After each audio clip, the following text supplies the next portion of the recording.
gente, professora Lígia de Direito Tributário, mais uma vez aqui com vocês. Hoje são 30 de março de 2022 e nós vamos estudar a isenção tributária. Mas na aula passada nós falamos com relação à imunidade. Então vamos recapitular para poder a gente observar a diferença? Então, o que acontece? Imunidade tributária, a imunidade é uma amputação de competência, é uma limitação ao poder de tributar previsto na Constituição Federal. Então, o que acontece? Se a Constituição Federal falar que não tem que pagar o tributo, imunidade, tudo bem? Lembrando que lá na Constituição não vai estar a palavra imunidade, imune, lá vai estar falando, né? Não tem que pagar, não pode instituir, não incide e muitas vezes fala como é isento. Mas não é uma isenção, porque se está previsto na Constituição Federal, natureza jurídica de imunidade, o ente tributante não tem competência. Já aqui na isenção é diferente, não é? Não foi isso que eu falei para vocês na aula passada? Já aqui na isenção, o ente tributante tem competência. Ele tem competência, mas ele não quer cobrar aquele tributo. Então, por meio de uma lei específica, tá? Por meio de uma lei específica, ele exclui o crédito tributário. Então, ele tem competência, mas ele não quer. Aí, ele faz uma lei específica para não cobrar. Ah, beleza, professora. Mas qual tipo de lei? Muito cuidado. Muitas pessoas imaginam que há necessidade de uma lei complementar para instituir a isenção. Lê do engano, tá bom? Não precisa de lei complementar. Regra geral, basta lei ordinária. A regra é a lei ordinária, mas tem que ser lei, tá? Precisa ser lei. Pode um decreto criar uma isenção? Não, não pode, tá? Nem decreto, nem portaria, há necessidade de uma lei específica. É o que a gente consegue ao observar aqui o artigo 175 do CTN. O que acontece? Olha o que ele fala, exclui o crédito tributário. Por que eu estou batendo nessa tecla de que exclui o crédito tributário?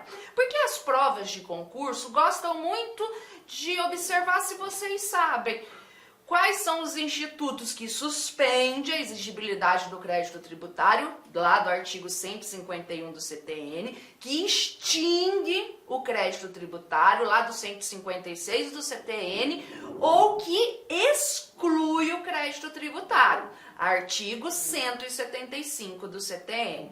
Primeiro, vamos pensar na exclusão. Esse você tem que decorar.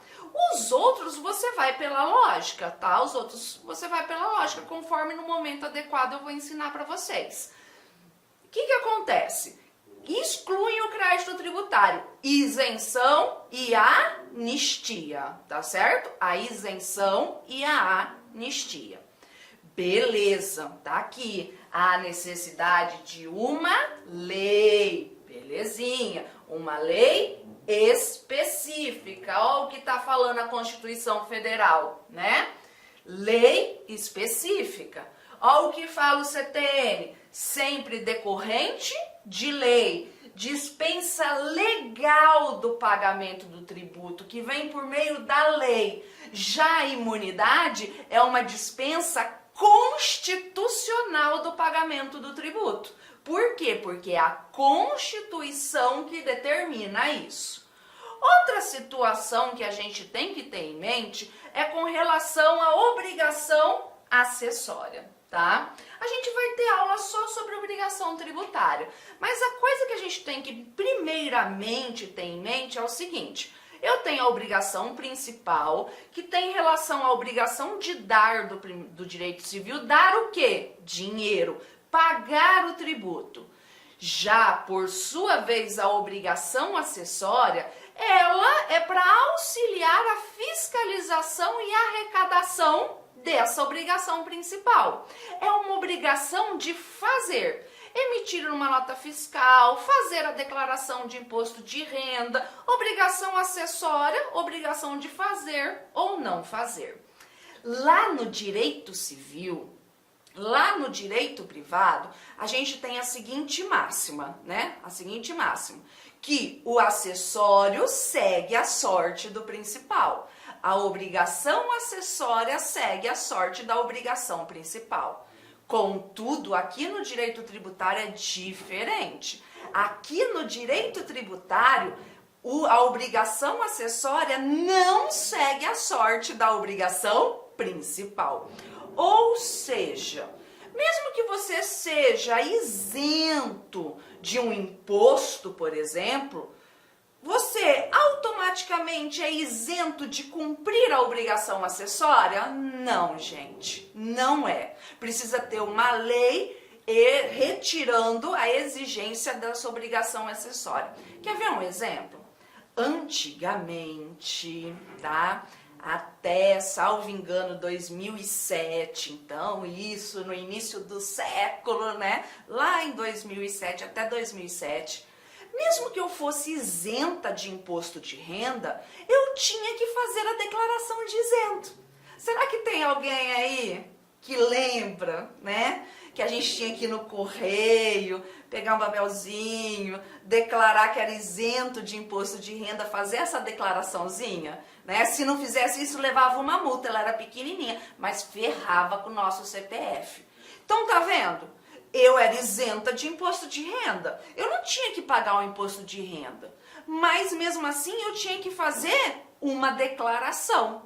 Não é automática a isenção da obrigação principal ter reflexo na obrigação acessória. Há necessidade de uma lei retirando essa obrigação acessória também, que foi o que aconteceu. Em 2007, eu acho que foi 2007, tá, gente? 2006 ou 2007, veio a lei retirando a obrigatoriedade de declarar a renda do isento. Então, por isso, né, um dos motivos que a obrigação acessória não segue a sorte da obrigação principal aqui no direito tributário.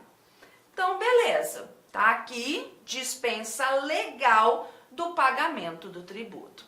Na aula de ICMS, vocês vão entender toda essa sistemática muito melhor, mas eu vou dar um gostinho aqui para vocês. O que acontece?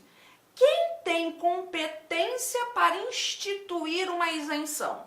O ente tributante, ok? O ente tributante. Então, eu sou o município, município, posso instituir a isenção do meu IPTU, a isenção do meu ITBI, a isenção do meu ISS, em tese, não pode, mas assim, enfim, eu tenho a competência para isso. Ocorre que com relação ao ICMS, por mais que seja de competência dos estados, o estado não pode sozinho estabelecer uma isenção. Ele precisa pedir benção, pedir autorização para os outros estados, por meio do CONFAS, tá certo? Mas por que disso, professora? Para evitar a guerra fiscal. Então, se o estado de Mato Grosso quiser conceder uma isenção para o ICMS, para determinada mercadoria, para determinado segmento aqui no estado, ele tem que pedir autorização lá no CONFAS. Mas essa autorização, ela é autoaplicável? Tipo assim, eu pedi autorização lá no CONFAS. E aí, automaticamente já há isenção? Não. O CONFAS, ele autoriza que o Estado legisle. Vocês estão entendendo? É o que você retira aqui dessa decisão tá? Do STF aqui de 2020. Então não é automático. É mais ou menos igual aos tratados internacionais, que a gente vai ter aula disso também. O que acontece? Existe o convênio do CONFAS, se o Estado quiser, eu tenho que trazer essa permissão do CONFAS e fazer uma lei local, tá bom? Não é automático. Outra situação que nós temos, né, e que cai em concurso público é com relação à isenção heterônoma. O que é hétero? Hétero é diferente, não é verdade? Hétero é diferente. É vedada a isenção heterônoma. É proibida a isenção heterônima. É proibido que um ente tributante diferente da competência tributária institua uma isenção, tá certo? Porque, gente, seria muito fácil, né? Fazer caridade com o cu alheio, vocês não acham, né? Então, assim, eu sou o presidente da República. Aí eu quero fazer média com a população, mas eu não quero tirar receita da União, não sou besta. Então eu vou fazer uma lei, né? Vou fazer uma lei obrigando os municípios a concederem isenção de IPTU na situação X. Ué, cadê a autonomia? A competência ela é sagrada, gente. A competência tributária ela é sagrada. Não pode a União conceder isenção de tributos dos estados ou dos municípios e do Distrito Federal, nem os estados conceder isenção de competência dos municípios ou da União, e nem o município querer conceder isenção para os estados e para a União, sob pena de usurpação de competência. Então, por isso que a isenção heterônoma, ela é vedada, ela é proibida. Agora, muito cuidado com o parágrafo único do artigo 13 do CTN. Eu já falei em outras aulas que o CTN, ele é de 1966. A nossa Constituição atual, ela é de 88. Então, existem muitos dispositivos no CTN que não foram recepcionados pela Constituição de 88. Não é que não foi recepcionado significa que é inconstitucional, significa que foi revogado. Não é isso. Não foi recepcionado. Está com a eficácia suspensa. Por que está com a eficácia suspensa? Porque contraria a Constituição. Então vamos olhar o que a Constituição fala. É vedada à União instituir isenções de tributos de competência dos estados, do Distrito Federal ou dos municípios. E ela não traz exceção. É vedado. Aí o CTN, o que ele vem falar? Olha o que ele fala. Mediante lei especial e tendo em vista o interesse comum, a União pode instituir isenção de tributos federais, estaduais e municipais. Não existe essa exceção na Constituição.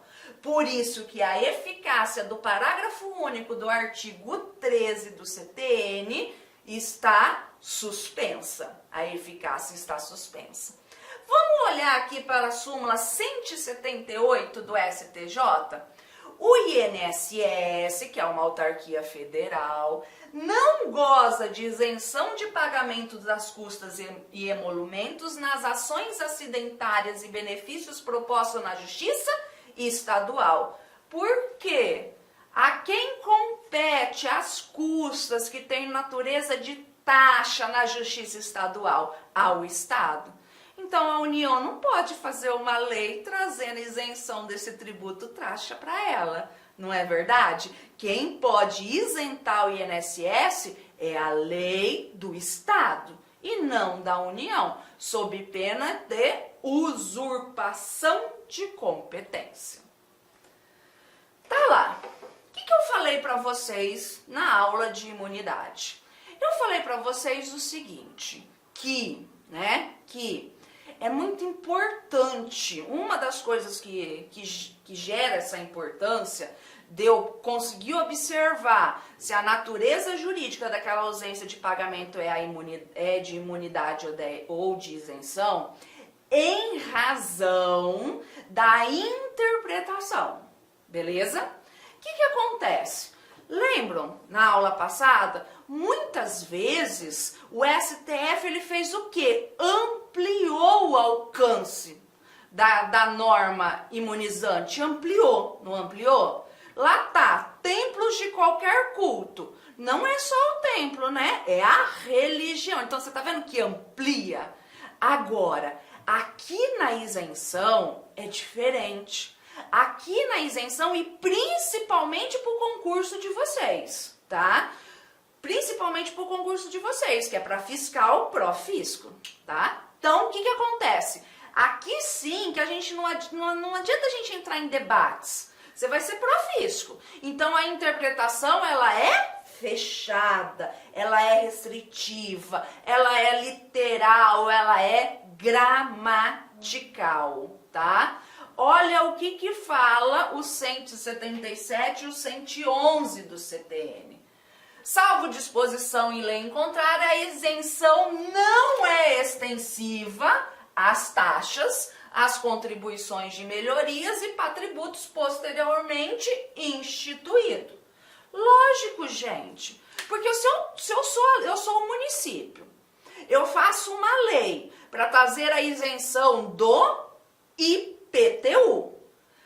Essa isenção específica para o IPTU não vai ser ampliada para a taxa de coleta domiciliar de lixo, por exemplo, para contribuição de iluminação pública, por exemplo, para uma contribuição de melhoria. Não vai, precisa ser feito lei específica para cada tributo. E também aqui interpreta-se literalmente de forma fechada outorga da isenção.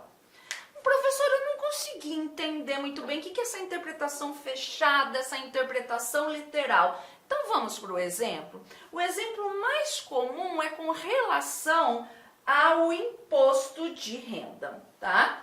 Vamos lá. O que acontece? Eu tô aqui procurando um apagador que eu não tô achando. Daqui a pouco eu acho. Vamos lá então, gente. Ó, o que acontece?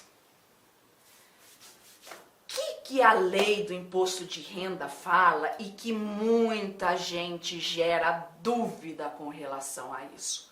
Ai, nossa, eu tenho neoplasia maligna, eu tenho câncer, então eu sou isenta de imposto de renda, professora? Eu escuto essa pergunta diariamente, o povo me manda em direct de Instagram, quem tem meu Zap Zap manda no meu Zap Zap. E aí? Funciona assim? Todo mundo que tem neoplasia maligna vai ser isento de imposto de renda? Todos os proventos de uma pessoa com neoplasia maligna vai ser isenta de imposto de renda? Não. Olha o que a lei fala. Ó, venham comigo. Ficam isentos de imposto de renda os seguintes recolhimentos percebidos pelas pessoas físicas: os proventos de aposentadoria ou oriundos lá do INSS, né, da questão previdenciária, tá? Ou reforma motivada pelos portadores de moléstias profissionais, e aqui vem as doenças. E aonde a gente tem a neoplasia maligna, tá? Que é o câncer. Então, o que acontece? Eu posso estender essa doença, esse rol de doença? Porque aqui são doenças graves, né? Mas são só essas doenças graves que existem? E aí? Será? Ou surgem novas doenças? Então, o que acontece? Eu não posso estender. A interpretação ela é fechada, ela é literal. É este rol de doença. Cuidado com a FGV. A FGV já cobrou em questão, falando que poderia ampliar em razão do princípio da dignidade da pessoa humana, tá? Foi uma prova da FGV que ela cobrou dessa forma. Mas, segundo o STF, o Judiciário e mesmo discussão doutrinária, ainda prevalece que este rol ele é taxativo, ele é fechado, salvo algumas exceções. Beleza, ok. Você é aposentado, eu sou aposentada, né? Ainda não, mas estou trabalhando para chegar lá. Então, vamos supor que eu seja aposentada e eu tenha neoplasia maligna. Beleza. Eu recebo da Previdência, por exemplo, R$ 4.000, ok? Eu recebo da Previdência R$ 4.000. Mas eu tenho imóveis alugados, certo? Eu tenho imóveis alugados. E esses imóveis alugados geram uma renda para mim de R$ 10.000. Beleza, eu sou aposentada, eu tenho neoplasia maligna. Eu vou ser isenta dos R$ 14.000? Não. Por quê? Porque não está falando que a pessoa aposentada com neoplasia maligna vai ser isenta com relação a todos os seus proventos. Não. Está falando a isenção com relação aos proventos dessa aposentadoria, dos proventos recebidos da Previdência. Vocês estão entendendo? Então, se eu recebo 4.000 da Previdência, eu sou isenta com relação a esses 4.000. Com relação aos 10.000 de locação, de aluguéis que eu recebo, eu recolho o imposto de renda. Isso é interpretação fechada. Isso é interpretação taxativa.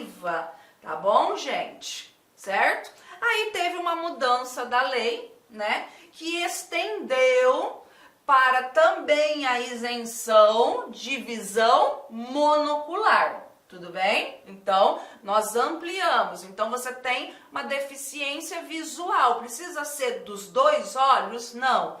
Um só já basta, tá bom? Um só já basta.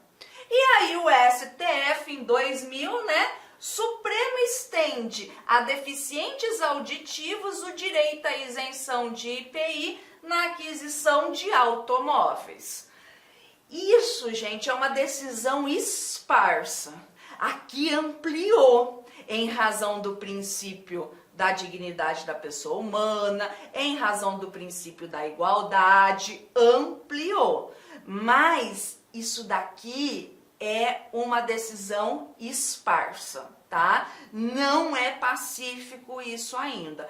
Para você, no seu concurso público, porque você é pró-fisco, a interpretação ela é fechada. A interpretação ela é literal. Vamos olhar, só pra gente, né? Vocês vão ter aula de IPVA aqui do estado de Mato Grosso, tá? Mas já vamos dar uma olhadinha, já que a matéria refere-se a isso. Olha o que aconteceu aqui no estado de Mato Grosso, tá? Antigamente, a isenção do IPVA era só para visual. Não tinha isenção para deficiência auditiva, para necessidade especial auditiva, não tinha. Aí o povo entrava com ações judiciais para estender. E qual é o entendimento predominante, principalmente nessa época? Que não pode ampliar. O que teve que ser feito, então? Mudar a lei. Tudo bem? Aí mudou a lei. Então, hoje, né? Hoje, visual e auditiva. Quer ver outra coisa? Aqui, os veículos de aluguel, táxi. Não foi eu que escrevi táxi não, tá? E coloquei entre aspas, eu só grifei e coloquei em vermelho. Isso tá escrito lá na lei, táxi. Beleza. O táxi é isento de IPVA aqui no estado de Mato Grosso. Mas quando foi feito isso daqui, existia Uber, não existia as questões dos aplicativos. Aí eu te pergunto, beleza, se o táxi é isento de IPVA, por que o Uber não vai ser? Se é também veículo de aluguel, seria injusto, não seria? Viola o princípio da igualdade. Pois é, não é. Interpretação fechada, interpretação restritiva, interpretação literal. Se a lei fala que é táxi, só os táxis. Para isso para o concurso de vocês, tá, gente? Para estender aos Ubers, né, aos motoristas de aplicativos, vai ser necessário modificar a lei, vai ser necessário que esteja previsto na lei, tá? Isso daqui eu só trouxe porque é super curioso, né? Planejamento tributário. Você não quer pagar IPVA, véi? Não quer? Então, seja vintage, ande com um carro, beleza? Com mais de 18 anos. Se você for bem vintage, andar com um carro com mais de 18 anos, aqui no estado de Mato Grosso, você é isento de IPVA. Então, quem diz que a gente não pode fazer planejamento tributário com IPVA? Ok? Então, vocês conseguiram entender? Eu imagino que sim. Então, a interpretação da isenção, a interpretação da anistia, a interpretação da remissão, a interpretação de benefícios fiscais, fechado, literal, gramatical. E aí nós temos também algo que não cai em concurso, despenca, que são as isenções onerosas, também chamadas de condicionais. Então vamos imaginar a seguinte situação.